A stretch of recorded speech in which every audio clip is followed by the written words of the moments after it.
in our schools. So we know that there's relatively low risk, not no risk, relatively low risk for kids of this age, thank God, to contract and to be hospitalized and worse from COVID-19. But we know the risk is very high if we keep these kids in lockdown and out of schools indefinitely. So today we're going to be announcing some additional measures to help schools reopen safely, in addition to what the president expects Congress to do and wants Congress to do when it comes to the schools, in addition to what's already been allocated resource-wise. We're the federal government. We're not telling school districts what to do. We're providing guidance and resources to those school districts. So what kind of measures?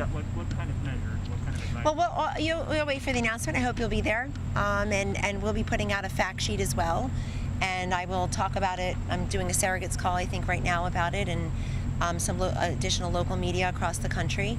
But I'll be asking the questions of the president and the vice president, and I'm sure you'll be shouting some additional ones about that. But we want to make sure that our students remain part of the conversation and consideration when we talk about when to reopen, how to reopen, and I, again, want to say the most important word, in my view, is how to safely reopen schools. Yes, so anyway, President Trump has said that that Kamala Harris or that Joe Biden is owned by the radical left. Can you explain what you mean by that, or what the administration means? Sure. Well, that's pretty obvious. It's been kind of disappointing for someone like me who grew up in the Delaware Valley outside of Philadelphia, Joe Biden territory, to watch him really migrate away from some of his more reasonable positions of many years over to becoming a wholly owned subsidiary of the radical left. I don't know how we can deny that when he's got the Bernie manifesto. Here's a candidate who successfully secured the Democratic nomination, not being for socialized medicine, government-run health care, Medicare for all, who now is for all of those things, and just chose somebody. Yes, it is true. No. Yes, it is true. The ACA. No, it is true. He's for Bernie's manifesto, and now he's got. And I think that it's not a coincidence that both Elizabeth Warren and Kamala Harris, when they were running for Democratic nominee unsuccessfully, both got tripped up when they were trying to explain their health care plans. I think it was CNN's Jake Tapper that was asking Senator Harris for very specific answers, good for him, on Medicare for all. And then it was when Elizabeth Warren had to explain how she was going to pay for her radical government-run health care program that she also got tripped up. It is not just the ACA. And while we're on Obama-Biden care, we have millions of Americans who have no health insurance right now as we speak, 10.5 years after that became the law of the land. Biden was part of the biggest lie of the last 10 years. You can keep your plan, you can keep your doctor. That just was not true. And to that single mom who still has 2 kids, 2 jobs, 2 commutes, and no health insurance, we're here for her. That's why this president, the healthcare president, has taken action over time and will continue to make sure more Americans have access to quality healthcare.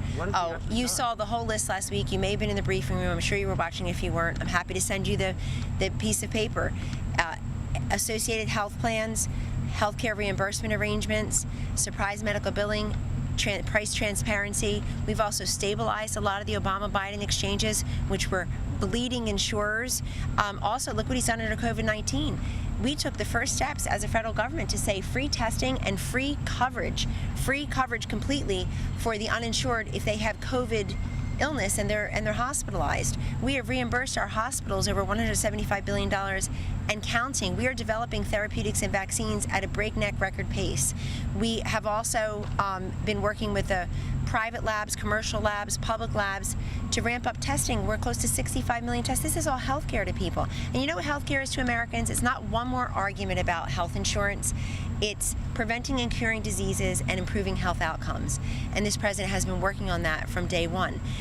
Yes. Kellyane, has the president and his administration, or his campaign, I should say, figured out its messaging as it relates to Senator Harris? We were just talking about her background in California as an attorney general. President Trump yesterday from the podium was talking about the fact that she was nasty to Brett Kavanaugh. Is there some mixed messaging going on in terms of how her approaching her? No, but I saw you earlier talking about how we can't say certain words or certain words mean a certain thing too. And I'd be careful about that, not just because all those words are said by all of you about people like me, but also because I guess we don't treat all women the same, especially women who were the first and made history, but that's all right. I'll have my say one day.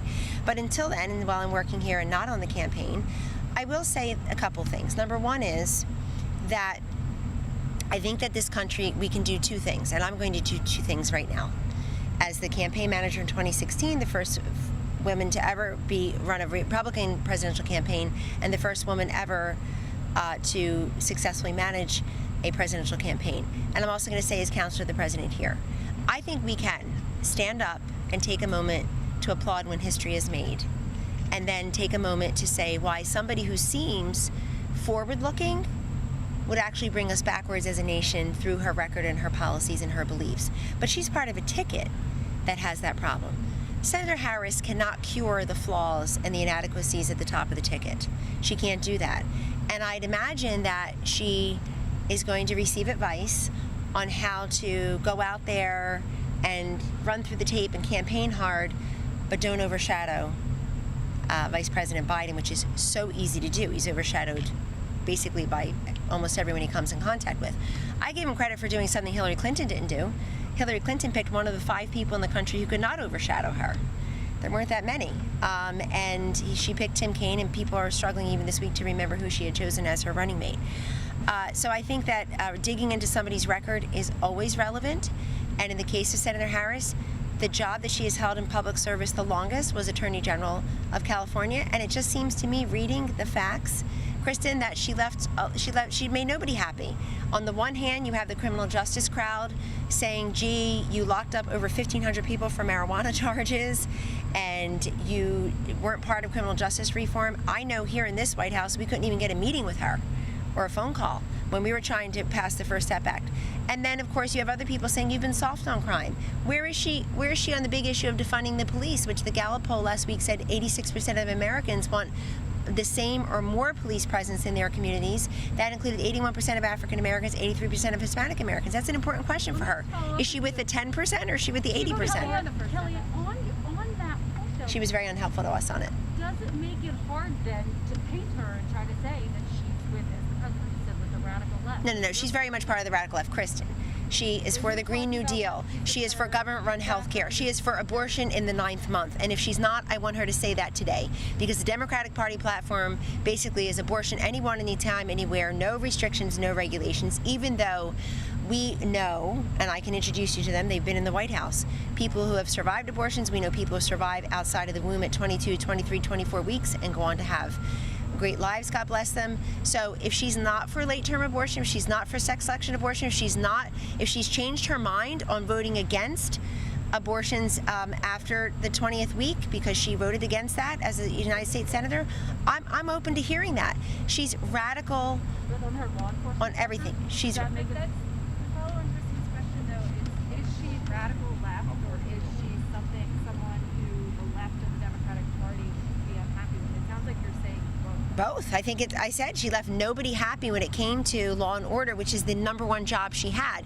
She called herself a criminal justice reformer, and she also called herself a top cop. So why don't we just quote her instead of quoting anyone else?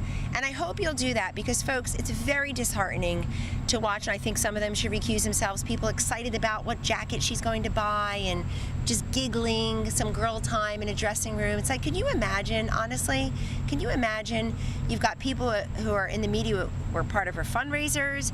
You have the New York Times do a big spread, I mean a wall-to-wall picture of Kamala Harris as opposed to Mike Pence, hardened reformer, or I don't know, intractable something. Now he's the vice president. So I really hope that we're going to see fair coverage, because America deserves that. They're trying to get information, not opinion, when it comes to who these folks are. Carol, what I said was on the issue of law and order and public safety. This was her #1 public service job, meaning the place she'd served the longest, and that people are going to dig into that. On that issue, I think she left everybody unhappy. But on these other issues, as a United States Senator, there's no question she's hard left. It actually wasn't even enough for the Democratic Party. I mean, the Democratic primary and caucus voters rejected Kamala Harris. The rest of us are supposed to get excited and vote for her. They rejected her. I think her complete collapse allowed Joe Biden, for a while Elizabeth Warren, Bernie Sanders, Mayor Pete Buttigieg, Amy Klobuchar, another woman in the race, and indeed Michael Bloomberg, who apparently was dissatisfied with all of them before he embarrassed himself. None of them were happy with her candidacy, and I'm sure they're all going to be on board now. And that's fine, but she can't cure the top of the ticket's inadequacies. I'll tell you, Joe Biden, I would tell the campaign, since you asked me, or I would just say, campaigns, I just say generally, they have to be careful. Kellyanne Conway's campaign, you asked me the question. I'm not on the campaign. Got to attack the top of the ticket. Got to be doing that more than you're attacking the number 2, for sure. And that is, somebody wants to be vice president of the United States, regardless, or president of the United States, regardless of their gender, whether they're male or female, they ought to be able to answer the tough questions without saying, oh no, you can't speak about women a certain way. Look, was this country in 2016 ready for a female president? Absolutely. Just not the one that was running. And so we had women as a majority of the electorate in 2016, and Donald Trump became the president. It's very advised. Today's 4 years to the day since Mr. Trump, almost to the hour. Mr. Trump asked me to be his campaign manager. We announced it 5 days later because I can't keep a secret, and I didn't tell other people because they do leak, including the other person he asked to come on board. And so we had an exact conversation about running against a woman 4 years ago today.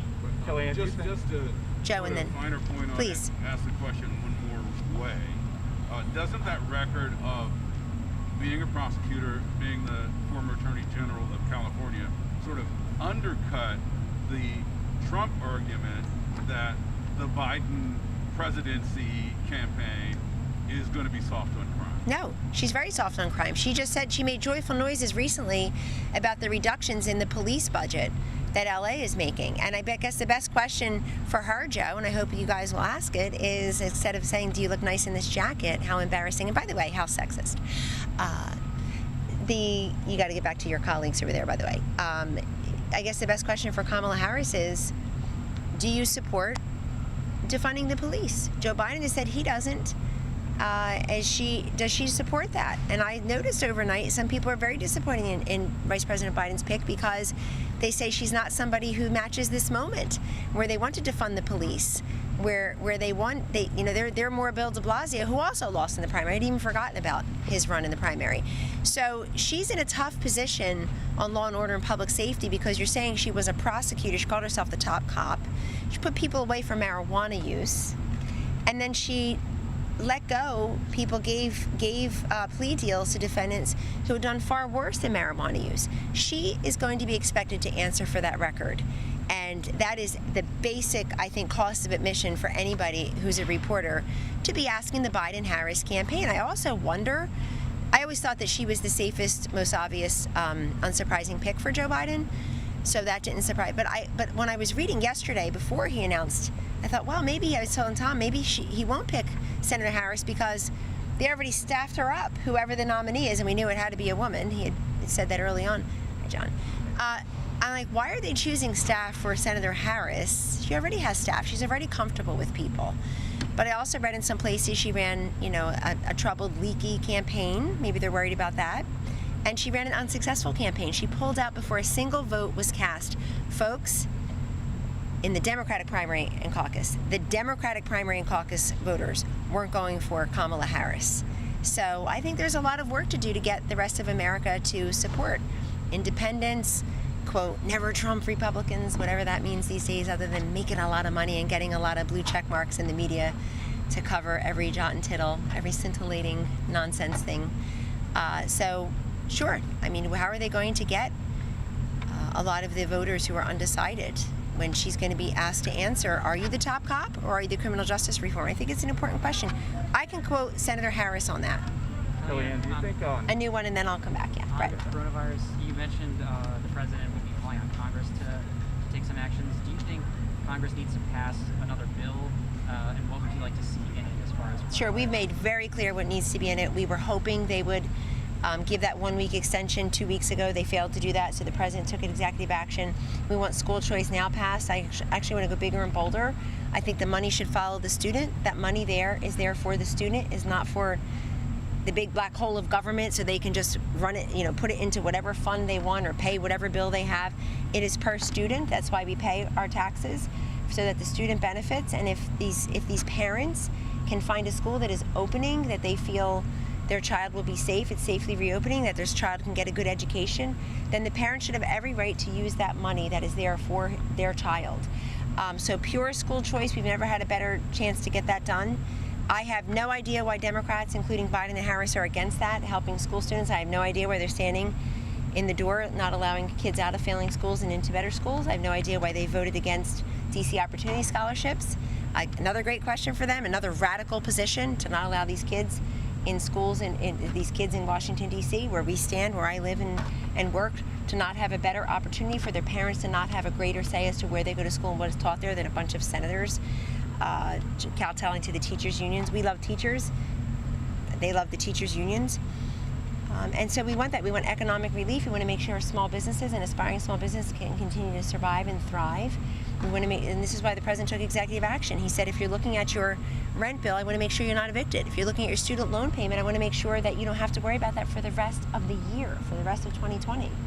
So we want them, but he suspended the payroll tax because he wants to make sure that we continue, that these businesses continue to flourish and can meet their payroll and have more money to meet their expenses. So I have no idea, other than November 3rd, why the Democrats left the negotiating table, but this president is looking at how you're paying your bills on August 3rd, September 3rd, and October 3rd. And the Democrats seem most interested in November 3rd. Kellyanne, to follow up on that, one more on the stimulus. Do you think voters will blame the president for making the end run around Congress if the unemployment money runs out at the end of next month? I think they're going to blame the Congress because they saw Congress absent from their job most of the last several months. They're voting virtually. They're not here. When they do show up, I mean, some of them are on TV more than they are in the negotiation room or in the hearing rooms, I've noticed. And I have a great tally if you ever need it. And so they know that Pelosi and Schumer walked away from the negotiation table. And you know what they're going to see next week, Jordan? They're going to see Democrats at their convention in speaking roles, hurling more invective toward the president rather than getting back to the negotiating table and being there to represent the people. Their title is representative, and they should be representing the will of the people. The people do not want the police to fund it. The people want a little extension on these benefits. The people want to make sure they can stay in their apartments and their homes and their businesses. They want to make sure that they can live freely and safely within the communities they've chosen to live and to put their children in school. We want to make sure that the money is there for COVID-related relief also.